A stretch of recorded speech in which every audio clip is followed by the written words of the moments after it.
All right. Hey, everyone.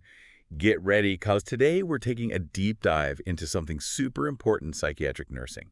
Therapeutic communication. Ooh, yes. And I'm telling you, this isn't just like some fluffy elective you can brush off. Yeah. This is like the bedrock of how you build trust with your patients. Right. How you understand those unspoken cues. Right. And ultimately, how you help them get on that path to healing. Yeah. You know, what I think is so fascinating about therapeutic communication is that it's not just chatting with your patient. Right. It's so much more than that. It's about using specific techniques, Okay. both verbal and nonverbal, to really connect with them on a deeper level.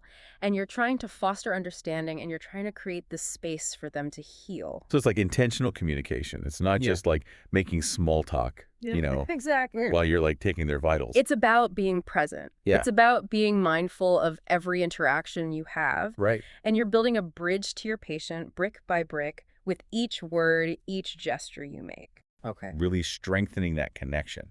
I'm starting to see how crucial this is. But it's not just a one-way street, right? Absolutely not. Like, we have to be aware of what we're putting out there, too. Yes. What signals are we giving? For sure. Mm-hmm. And that's where that transactional model of communication comes in. Okay. And it emphasizes that communication is a dynamic process. It's a two-way process. Yeah. And every interaction that you have with a patient is shaped by both the nurses Okay. and the patient's individual experiences, perceptions, all that stuff. Can we unpack that a little? Like, I'm envisioning a Venn diagram. Yes. Where it's like your experiences and their experiences kind of overlap. Exactly. And there's this unique communication bubble for each patient. I love that visual. You see, both you and the patient bring your own history, Right. your past experiences, Yeah. your cultural background, even your mood that day to that interaction. Yeah, totally. And being mindful of that helps you understand that communication is never one size fits all. So it's like each conversation is a brand new puzzle. Absolutely. We've got to figure out how the pieces fit together. That's a great way to put it. That makes the nonverbal cues even more important Yeah. than, right, Absolutely. because sometimes what's not being said is just as loud. Yes. You hit the nail on the head there. Yeah. Think about a patient's posture. Okay. Are they leaning in, like eager to share, or are they closed off? Right. Arms crossed, maybe avoiding eye contact. Yeah. Those nonverbal cues give you so information. It's like a secret language we need to learn. It is. As nurses. Yeah. I remember one of my clinical rotations, I had this patient who kept like fidgeting and looking away every time I asked a question. Yeah. And later I found out she was really embarrassed about something personal, Oh. but she was too afraid to actually talk about it. That's a perfect example of how those nonverbal cues can speak volumes. Totally. Even things like physical appearance, Yeah. tone of voice, or how a patient uses touch can reveal a lot about their underlying emotions. Okay. I'm starting to see the bigger picture here. We've Sure. got this two-way communication street. Yeah. We're learning to read the signs. Right. But what about the actual words we use? Right. What are some practical tools that even as nursing students we can start practicing? So that's where our therapeutic communication toolbox comes in. Oh, a toolbox. Packed with techniques designed to help you build rapport, gather information, Okay. and support your patient's well-being. I am intrigued. Let's crack it open. Give me the good stuff. Well, one of the most powerful tools, and often the hardest to master, is silence. Wait, silence, you mean like not saying anything at all? Yeah. How is that therapeutic? It can be incredibly powerful. Sometimes the best thing you can do is give your patient space Okay. to gather their thoughts, process emotions, and find their own words. Imagine a patient who just received a really difficult diagnosis. Yeah. They might need a moment to just absorb that information before they're ready to talk. So it's like being comfortable with those pauses. Exactly. Not feeling like we need to fill every silence with chatter. Exactly. Yeah. It shows the patient that you're there with them, Hmm. patiently and without judgment, even in those quiet moments. Okay. And it can convey respect and understanding that words sometimes just can't. I'm starting to see how powerful a well-placed pause can be. Right. Okay. What else is in this magical toolbox? Another one is accepting. Okay. And this doesn't mean that you agree with everything the patient says. Right. But it does mean acknowledging and validating their feelings. Okay. A simple phrase like, yes, I hear what you're saying, or I understand that this is difficult for you, can make a huge difference. It's about meeting them where they are. Yes. Without our own judgments or opinions. That's exactly right. Remember, you're not there to tell them what to do Right. or how to feel. Yeah, Your role is to provide support and understanding, even when you might not agree with their choices. I'm taking notes. Okay, silence, accepting. What else?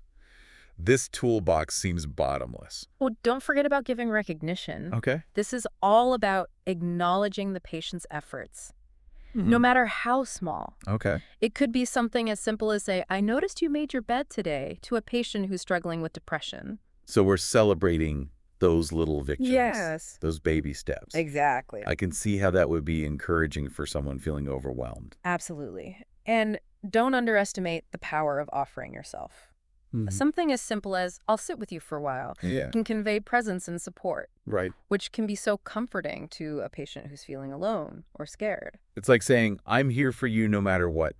Okay, this toolbox is amazing. I know. It's the best. We've got silence, accepting, giving recognition, offering ourselves. Like, what other communication gems are in there? Let's talk about open-ended questions. Okay. These are your secret weapon for encouraging patients to share more than just yes or no answers. Right. So instead of asking, are you feeling anxious today? Try something like, tell me what's been on your mind today. Oh, I like that. Right. Because it gives them the space to really open up Exactly. rather than leading them down a path. It puts the ball in their court and invites them to share at their own pace. Totally. Now, speaking of guiding the conversation, Yes. what about reflecting? Reflecting is so important. Okay. This involves paraphrasing or summarizing what the patient has said Right. to ensure understanding and encourage them to explore further. So if a patient says, I'm so frustrated, I don't know what to do about this, I might say something like, it sounds like you're feeling really stuck and overwhelmed. What are some things you've already tried? Perfect example. Yeah. By reflecting their feelings, you show that you're truly listening Okay. and create an opening for them to delve deeper Gotcha. into their thoughts and potential solutions. Okay, so we've got open-ended questions to get things flowing. Yes. Reflecting to keep it moving. Yeah. But what happens when the conversation starts to go off on a tangent? Oh, yeah. That happens. That's where focusing comes in handy. Okay. It's a gentle way to steer the conversation back to the main point. Right. If it starts to wander too far. So if a patient is talking about a lot of different things, I might say, let's circle back to what you were saying earlier about feeling anxious. Can you tell me more about that? Exactly. Okay. It's about setting those gentle boundaries Oh. while still respecting the patient's train of thought. This toolbox is amazing. Isn't it? But what about those trickier situations? Like when a patient might be experiencing delusions. Oh, yeah. How do we approach that conversation without, like, dismissing their reality, but also grounding them in, well, reality? Right. That's where a technique called voicing doubt comes in. Okay. It takes a lot of sensitivity and skill. But it can be a really valuable tool for gently challenging a patient's distorted perceptions. Okay, I'm curious about this one. Can you give me an example? Sure. Let's say a patient believes they're being followed by government agents. Okay. Instead of directly contradicting their belief, which could really damage that rapport. Right. You might say something like, I understand that you feel very strongly about this, but I haven't seen any evidence to support that. So it's acknowledging their feelings, Yes. but also introducing that seed of doubt to Exactly. kind of encourage them to re-examine their beliefs. Exactly. Remember, the key here is to be gentle, respectful, and always prioritize building trust. Right, so far this toolbox has so many amazing techniques. It does. We've got using silence strategically, accepting and validating feelings, recognizing efforts, offering ourselves as support, asking open-ended questions, reflecting, focusing the conversation, even voicing doubt in a sensitive way. Yeah. Phew. My brain is doing a happy dance right now. It is a lot to take in. Yeah. But each of these tools can make such a difference in how you interact with your patients. But let's be honest. Yeah, We're all human. we are. And even the most skilled nurses, we make mistakes. We do. What are some common pitfalls that we should watch out for? Hmm. Especially as nursing students just starting out. Yeah. What are the things that we might say with good intentions, but could actually hinder that therapeutic relationship? Oh, absolutely. Yeah, even with the best intentions, we can stumble in our communication. Right. And one common pitfall I see a lot is offering false reassurance. Oh, yeah. We want to say things like, everything will be fine, to try to, calm their anxieties. Right, right. But that can actually minimize their very real fears and concerns. Totally. It's like putting a Band-Aid on a broken leg. You know, Exactly. it might cover things up temporarily. Just doesn't. It doesn't address the root of the problem. No, and it can also make the patient feel like they can't be honest about their struggles because they don't want to disappoint us. Right. That makes sense. Yeah. So no sugarcoating. Got it. What else should we avoid? Another trap is rejecting a patient's feelings by saying things like, let's not talk about that, or you shouldn't feel that way. Oh, right. You know, those kinds of things can make them feel really invalidated and shut down communication completely. It's like we're building a wall instead of a bridge. Exactly. We want to keep that open. Keep it flowing. Yeah. Even when it's hard. Okay, so don't reject their feelings. Yes. I got it. While we're on the topic of things, to avoid, what about like approving or disapproving of their choices? Oh, that's a big one. Yeah. You know, remember, our goal is to support their autonomy, Right. not impose our own values on them. Totally. So saying things like, that's a good decision, or I don't think that's a wise choice, can really hinder their ability to make decisions for themselves. Yeah, it's like we're saying, we know better than you. Right. Which can be so disempowering, especially when they're already feeling vulnerable. Absolutely. And you're spot on. It's about empowering them to make their own choices, even if we don't agree with them. And speaking of assuming we know best, giving advice is another big no-no. Right. Even if we have good intentions, you know? Yeah. You should try exercising more, or if I were you, I'd do this. Right. You know, it can make them feel like we're not really listening to them. Yeah. And their individual needs. And it puts the responsibility on us instead of them taking ownership. Exactly. It's about guiding, not dictating. I like that. And along those same lines, defending statements like, your doctor knows best. Oh, yeah. That can actually block further exploration of their concerns. Right. And make them feel like their opinions aren't valid. So we're basically silencing their voice. Yes. And that's the opposite of what we want. Exactly. We want to encourage open dialogue. Right. We want to empower them to advocate for themselves. Yeah. And finally, be really careful about requesting an explanation with a, why did you do that? It often comes across as accusatory, even if you don't mean it that way. I can see that, yeah. Instead, try a more open-ended approach, like, can you help me understand what led to that? Oh, that's good. It invites them to share their perspective Yeah. without feeling judged. Okay, so we've covered a lot of ground here. We've talked about nonverbal communication, all the different techniques, and even those pitfalls to avoid. Yeah. But is there like a way to tie all of this together, like a mental checklist for nursing students who are like, whoa, this is a lot of information? There is, and it's a fantastic technique called SOLAR. SOLAR, okay. And it's an acronym that stands for S, sit squarely facing the patient. O, open posture. Okay. L, lean in slightly. E, establish eye contact. And R, relax. So it's all about body language. Yes. Like using our posture and our presence to show we're engaged. Exactly. It's sending those nonverbal cues that say, I'm here for you. I'm present and I'm listening. Love it. Okay, so we're rocking the SOLAR method. Yes. Our toolbox is overflowing. It is. But what about situations where patients are resistant to change? Like maybe they're struggling with addiction or refusing treatment. How do we help them find that motivation to move forward? That's where motivational interviewing comes in. Oh, I've heard of this. Yeah, it's a really cool technique that's all about guiding, not forcing change. Right. It's about meeting them where they are. Exactly. Not dragging them, kicking and screaming to where we think they should be. No, you got it. Yeah. Motivational interviewing focuses on empathy, helping patients see the discrepancy between their actions and their goals, rolling with resistance instead of battling against it, and supporting their belief in their own ability to change. Sounds so empowering. It is. It's really cool. Yeah. It's not about telling them what to do. It's about guiding them to find their own reasons. Okay, this is all so valuable. It is. But let's be real. Yeah. We're nursing students. We are. We're going to make mistakes. We will. So how do we know what we need to work on? Right. How do we actually improve? 2 words, process recordings. Process recordings. What are those? I'm picturing like a super high-tech recording device that like analyzes everything we say and do. Not quite that high-tech, but close. Okay. A process recording is basically a written transcript of a conversation between a nurse and a patient.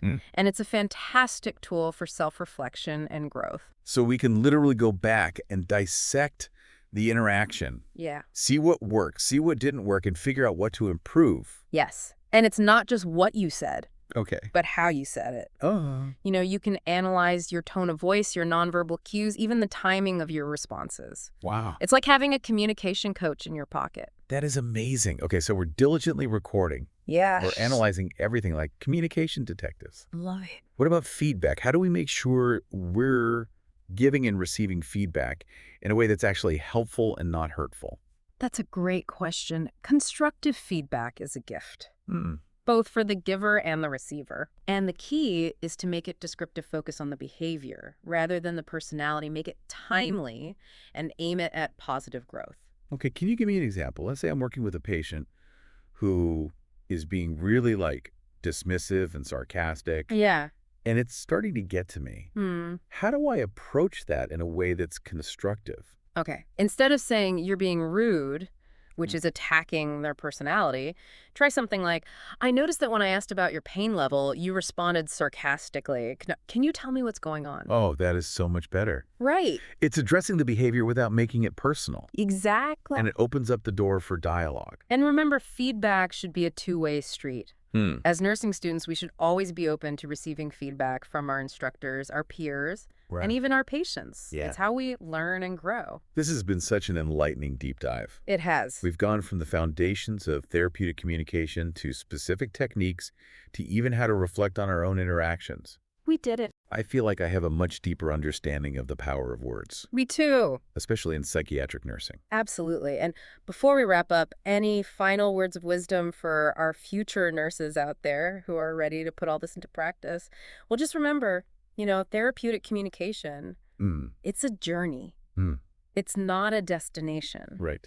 You're going to keep learning and keep fine-tuning your skills throughout your career. Yeah. So be patient with yourself, stay curious, Yeah. and never underestimate the impact that your words and your actions can have on your patients' lives. That's so true. And you know what I think is so cool about all of this? Right. Is that these communication skills, they aren't just for the psych ward. That's what's so great about it. Yeah. They're for all areas of nursing and even our personal lives. Exactly. Imagine how much stronger our relationships could be if we all practiced active listening and empathy and all those cool techniques we talked about. It's like a superpower. It is. Yes. We're developing. Yeah, you're developing this amazing skill set. Totally. Whether you're communicating with a patient, a colleague, Yeah. a loved one, even that barista who always gets your order wrong. That's right. Like these skills can help you build better connections. They can. Well, future nurses, I think we've given you a lot to think about today. We've explored therapeutic communication inside and out, uncovered all those communication gems, We have. and even learned how to reflect on our own interactions to keep growing. Yes. But before we send you off to practice your open-ended questions and perfect that solar technique, I have one more thing. Ooh, a parting thought. Yes. Think about how you can use these skills, not just with patients, but in your everyday life. How can you build those bridges of understanding with everyone you know? I love that. Your friends, your family, even that stressed-out classmate who's always asking for notes. Such a good question to leave our listeners with. Yeah. It really highlights how far these skills can go. They really do. After all, connection. It's at the heart of everything we do You're as right. nurses, as human beings. So true. And that's a wrap on another deep dive. We did it.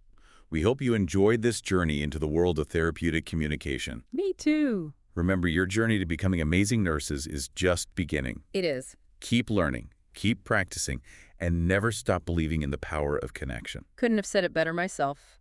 Until next time.